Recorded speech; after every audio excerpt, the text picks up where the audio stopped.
everybody, welcome back to another episode of Gettin Buzzed. This is our 9th episode, and today we're going to be talking about growth-driven design and kind of the way that current website development and website design is actually broken. And so kind of moving into a more user-centric kind of philosophy in website design.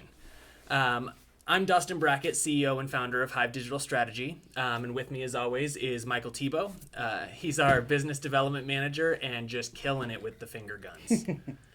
But before we get into the topic, we're drinking something local, as always. This one's an interesting one. I'd never even heard of it, but happened to see it when we were shopping for the podcast. We're drinking Colorado HIVE vodka. So it is interesting. It's distilled from hemp and grain. I don't think I've ever seen something more Coloradan in my whole life, so we had to give it a shot. I've never had it, so excited to try it, but I don't understand the distilling process on how that works. But it just doesn't seem feasible or that it's going to be good. But... Right, I'm a little nervous about it, but you know what? We're being adventurous. Yeah. Well, so, cheers to new beverages.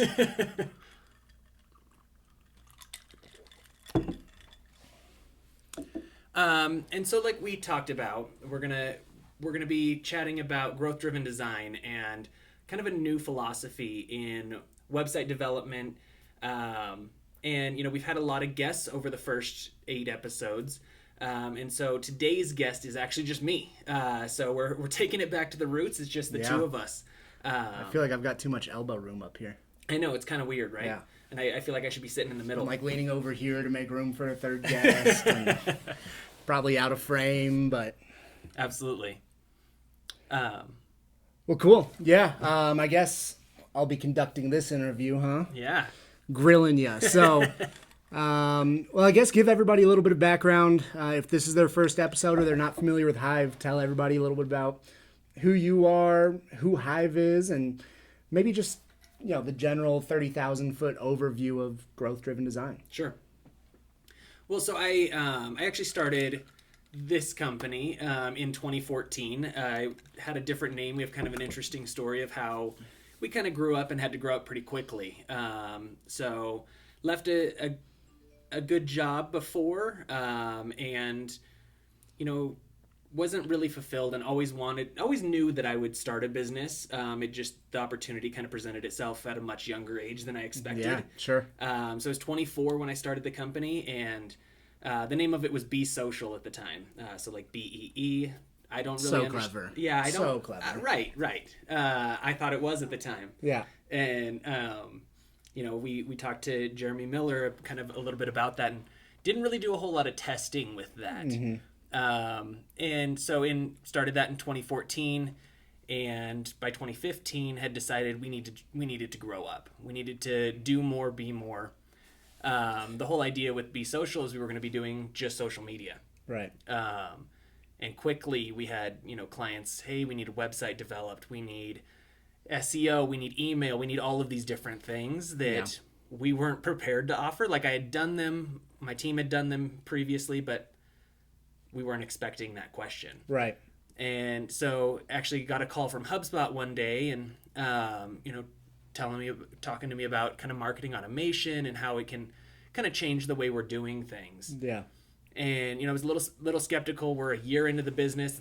It's a decent sized investment, and finally decided to kind of take that plunge. But with it came the struggle of our branding. Right. Trying to go to mid and enterprise level businesses and try to sell them, bigger packages and, essentially outsourcing their CMO, right? Right. It's hard to do as Be Social. Yeah. Because we just got this reputation that I fought so hard to get rid of. You're a social brand. Yeah. Oh, you're the social guy, right? You guys do social. And that was just one of those things that I didn't want that.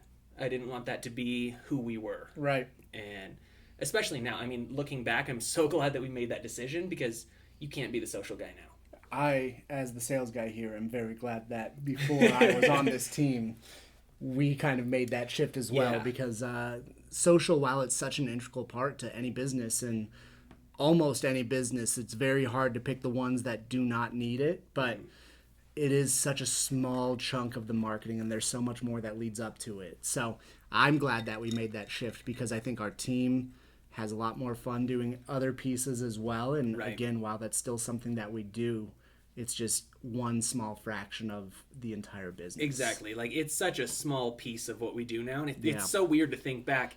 I mean, because 2014, like, we're coming up on our 6-year anniversary.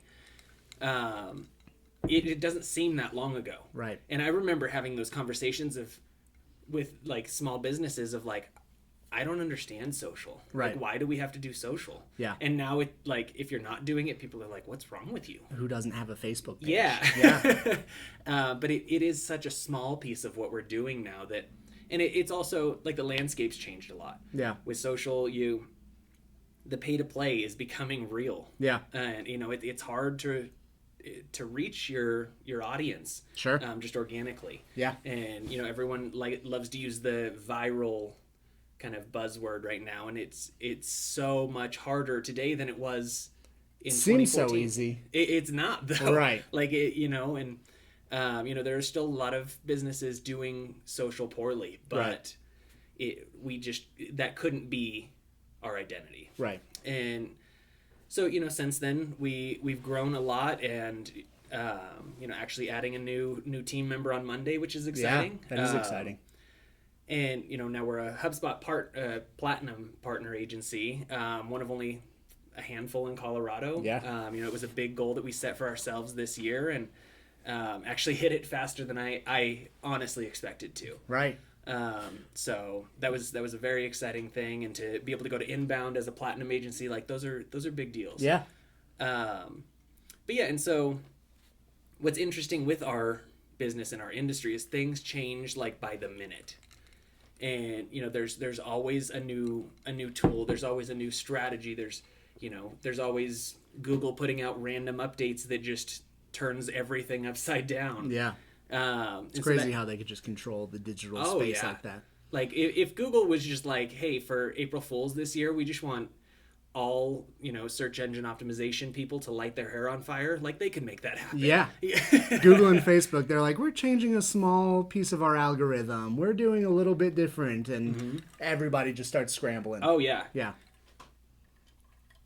It is crazy how much they control everything that we do. Yeah. Like, I think Google and Facebook secretly own the world with Apple. Yeah. Yeah. Yeah, it may not be a secret small anymore. Chunk. But kind of along those lines, what we've seen is that, like, websites haven't really kept up. Right. And so when we think about, like, the traditional website process, and honestly, like, what we were doing up till like a year ago, is you build a website, it sits for 1, 2, 3, 5 years, and then you're like, oh crap, like, our website sucks again. Right. Now it's time to tear it down and rebuild. Yeah. Which seemed like, if you think from an agency perspective, you think that's great, right? You're like, okay, I'm going to build this website. In 3 years, I've got another sale. Client, yeah.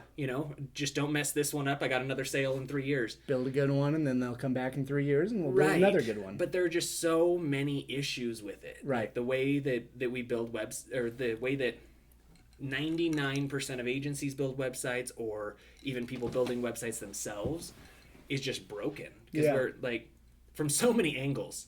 I mean, I think the first one is, like, that myth of, like, are we finished our website?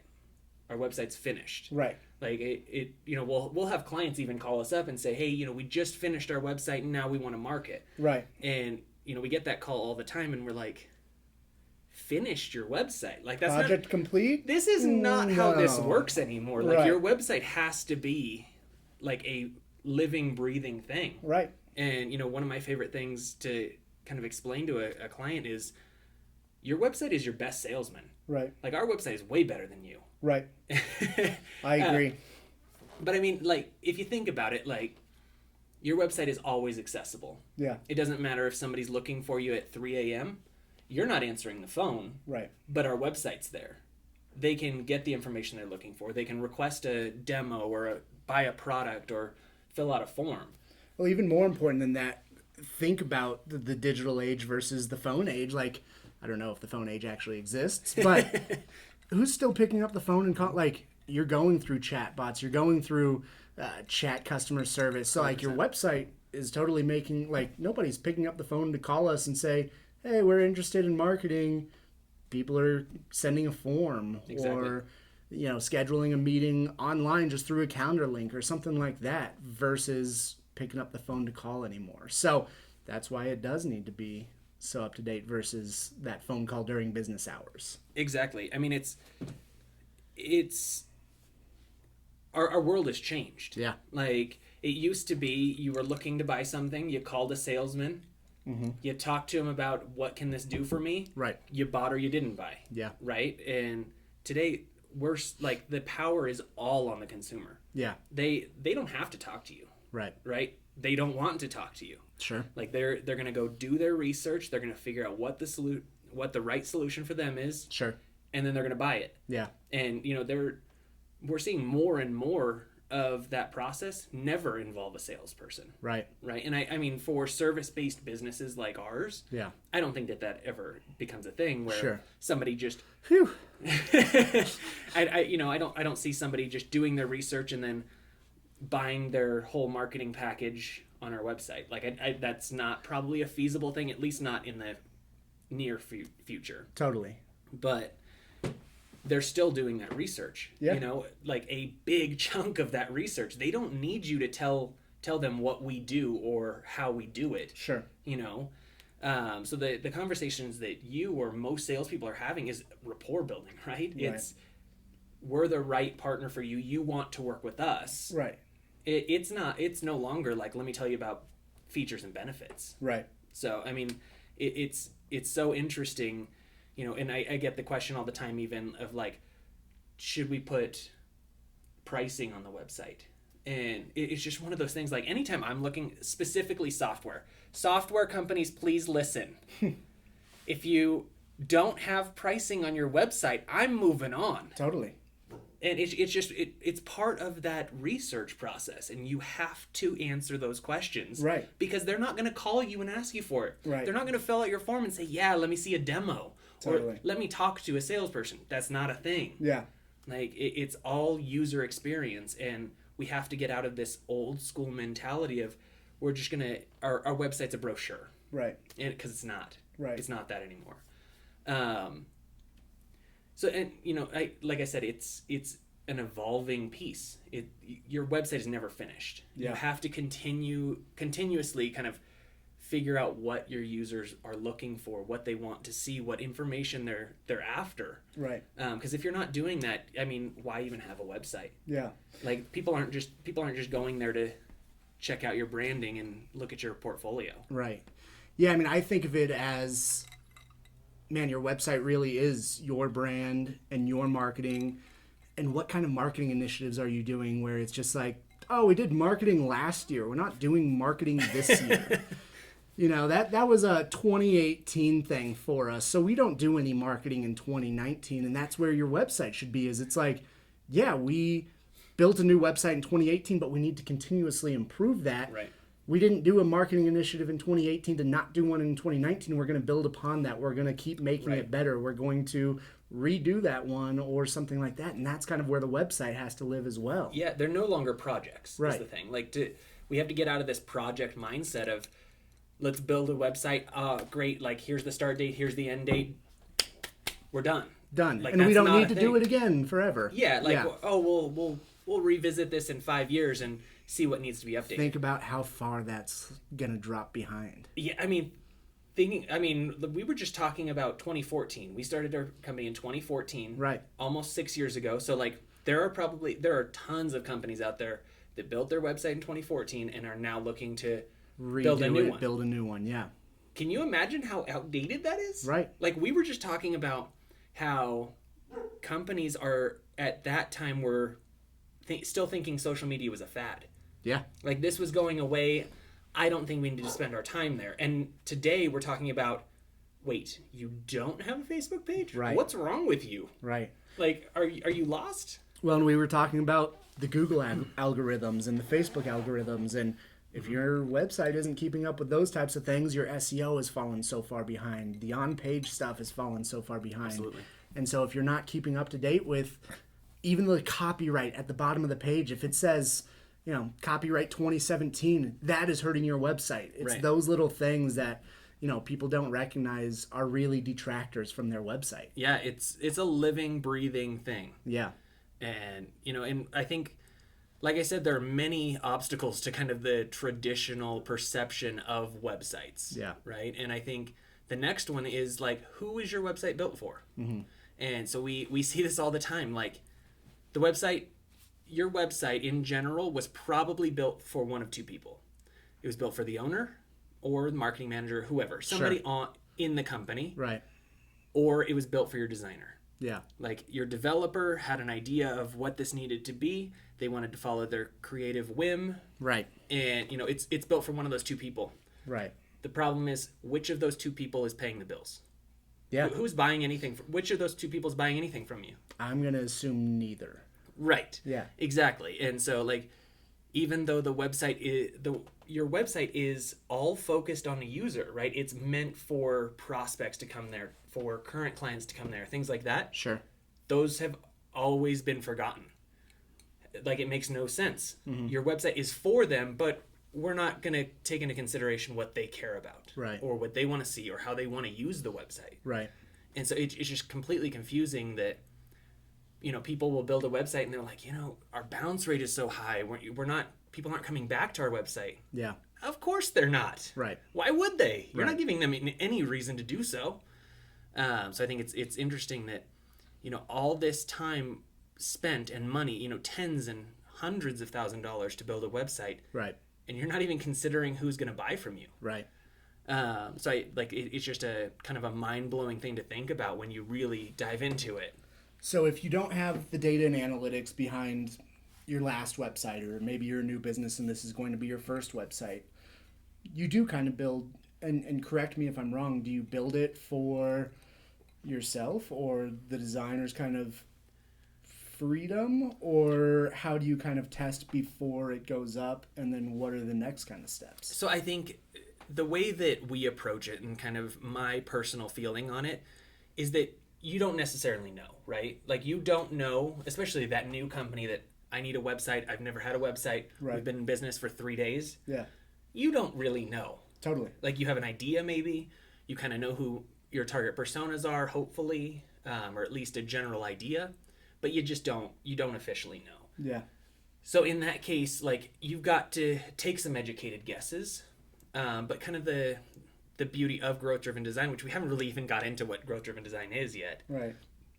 But it's really building a website to really deliver to your users what they're looking for. Yeah. It's the process of making your website better as opposed to letting it die. Right. And so with a growth-driven design kind of mentality, you want to get a website up quickly. Sure. So, all of those, 6-month, 12-month, 18-month website projects, like, that needs to go away. Yeah. You just can't do it. Like, 18 months from now, what we started with today, like, Your vision's not going to change. so Yeah. different. Totally. Like, there is such a big difference there. Yeah. And so I think that really taking the time to, at least get a good idea of what do they want, get a website up in 4 to 6 weeks. Yeah. Get it up quick. It doesn't have to be perfect, and that's a thing that I think a lot of business owners struggle with because they're such, like, perfectionists, right? I know when I started Be Social, like, I felt like every single thing we did had my signature on it. Sure. And so if that website wasn't perfect, like, I felt like everyone's laughing at me, right? Right. That's just not how it is. Like, nobody's expecting perfection. And your website's not going to be perfect when you first launch it. Totally. You're going to have to learn. And so get a website up quickly. Put it up in 4 to 6 weeks. And then start to gather data. Yeah. How are people using your website? What pages are they going to? How far are they scrolling? Where is their mouse going? What are they clicking on? Those are important pieces to know. Totally. Because really, I think the theme of 2020 in kind of marketing and sales is going to be, how do we take the friction out of what we're doing, Right. right? How do we make it easier for our consumers to find the information they're looking for, easier for them to buy, and easier for them to repurchase? Right. And so the more we can take into account how somebody's using the website, what they're using it for, and where they're going, what they're doing on the website, the more we can create a website that actually works. Yeah. Right? That is that best salesperson. Right. And like I think that's just such a key thing, that if we're not monitoring how people are using our website, and I don't mean individual people, right? I don't mean how is Michael using my website. It's how are my website visitors in general using it? Yeah. Because that's going to inform how the website should be built. Like, do we need to swap out a form? Do we need to change copy? Do we need to look at new colors, new layouts? Yeah. That's how we're going to know. Yeah. And making sure that we're getting a good percentage of those people to see the things that we want them to see or that they're looking for. Mm-hmm. We bury things at the bottom of web pages and things like that, and then we're like, well, I've had that form up there and nobody's filling it out. Right. Well, 1% of people are actually getting that far on the page. Right. How many people do you expect to fill it out? Yeah, I mean, I think that's a big piece of it too, is think of the money lost, not just because people aren't going to this great form, but you're also paying a marketing person, a marketing agency to build out this form, to promote this product launch or whatever it's for, to build this CTA. Then somebody's got to put all of this stuff on the website. And by not putting it in the right place, by not tracking where people are going, how far they're scrolling, if they're spending time on the right side of the page or the left side of the page or things like that, if you're putting it in the wrong place, not only are you not making the sales or adding new customers or whatever it is, but you're also wasting all of that person's time, wasting that team's time. Right. And they're going to your competitors, right? Right. They're frustrated with your website. They found you from a Google search. They're going back to do that same Google search again, and they're going to the next listing. Yeah. Right? And they're going to find somebody that gives them the information that they're looking for in the way that they want to get it. Totally. And if you're not that company, like, you're losing. Totally. That's just all there is to it. Yeah. Yeah. So what do you think, how do I want to phrase this? Do you have any easy tips for people to start, looking at their growth-driven design, start implementing this in a newer website? If your website is over 5 years old, I would highly recommend rebuilding and then looking at growth-driven design. But if you just built a new website last year and are kind of in that old mantra of, all right, we'll build it again in 5 years, what do you start to do to kind of get ahead of that curve? Yeah, I think, like you said, if your website is several years old, honestly, if your website is 2 years old and you haven't really done anything with it, it might be time to, hey, let's do something new. Right. Things just change too fast, and you can spot an old dated website from a mile away. Yeah. And it hurts your trust, really. Like, if I go to a website and I'm looking for a product and I come to their website and I'm like, wow, this looks like it was built in 1998. Totally. Like, I'm out. Yeah. These guys, if that's how little they care about their website, how much do they care about their products? Yeah. And, I think that as far as tips go, I think that growth-driven design isn't necessarily like, hey, you have to start growth-driven design and that's the only way to do it. Yeah. Like, if you have built a new website last year, in the last few months, you can start to implement some growth-driven design kind of aspects to it in order to gather that data and things like that. But I think the biggest tip is, like, buy into it. Right. Like, it just can't be something that, you get excited and then you forget about. Like, you've got to take the time and dedicate the resources to your website to make these things happen. Yeah. Because if you're not willing to do that, why even take the time now? Like, just let people go to the competitors. Like, that's just how it is. But as far as kind of collecting some of that data, there are plenty of softwares out there. Our personal favorite is Hotjar. We use it for a lot of clients. Essentially what it does is it's a small script that you're going to put on your website. It's very easy to do. They'll walk you through it. Any quasi designer can figure out how to add that. Yeah.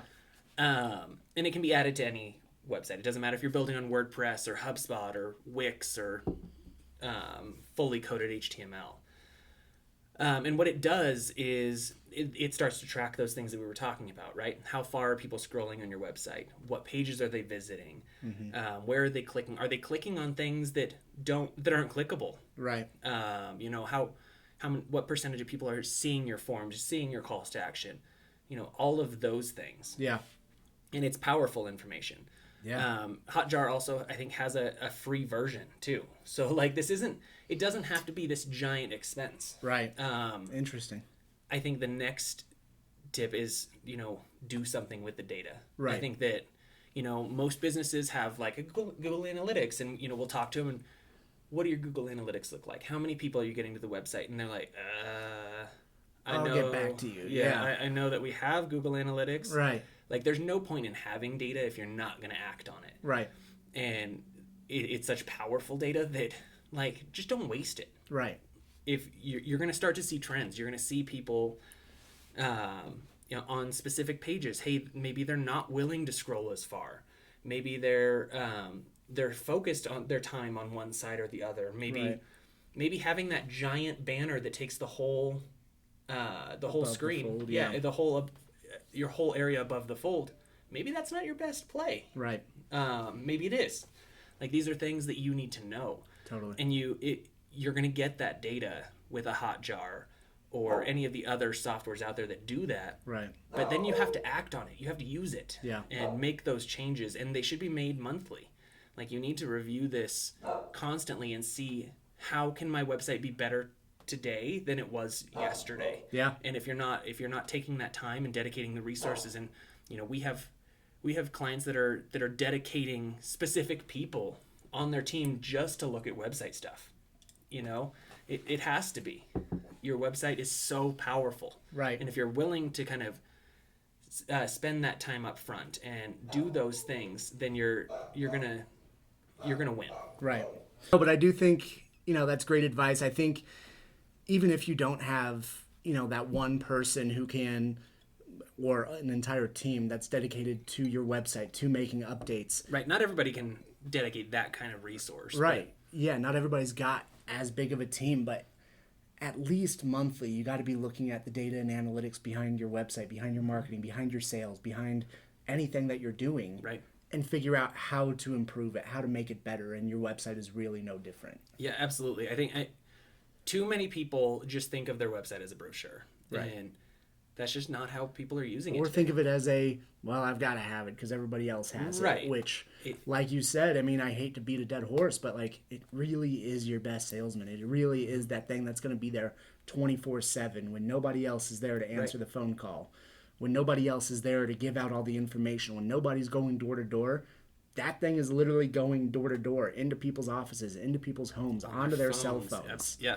Absolutely. It's doing everything for you, and therefore it really needs to be that big investment, and not monetarily big investment, but that thing that you're constantly paying attention to and constantly asking, how can we improve it? How can it be better? How can it work best for us? Yep. You have to get more out of your website. Yeah. Like, it's as simple as that.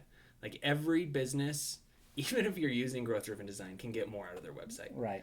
And, it all starts with understanding your data, actually buying into it, and then just doing it. Yeah. Like, take the time. Totally. Well, cool, man. Should we wrap this up? Yeah. So, like, the final segment here. How's the buzz? Is how's the buzz? What are your thoughts here? Honestly, it tastes like vodka. I don't really get a strong taste, a strong kick, or anything like that. We mixed it with some grapefruit soda water, and it mixes in well with that. Right. So I can't say, like I said, I'm kind of skeptical on their distilling process and things like that. So I can't say, wow, I'm definitely going out to buy that again. Right. But at the same time, I'm not saying this is bad, or I can taste some horrible kick, or it tastes like a $10 bottle of vodka. Right. Yeah, I was a little nervous. Zach in our office had actually kind of mentioned that he hates it.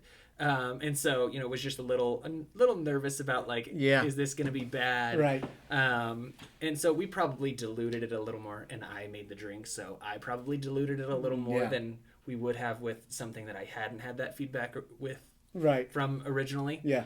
But yeah, I mean, I didn't notice anything. It's not horrible. Yeah, I mean, it's vodka. It's vodka. It mixes in. Right. Yeah. So,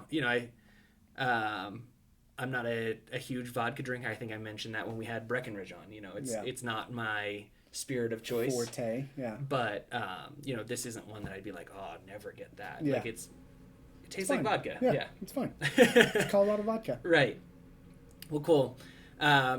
Everyone, thank you for tuning in. I hope you got some good information from it, and I hope I didn't offend too many people. If I did, you probably need to add some growth-driven design anyway.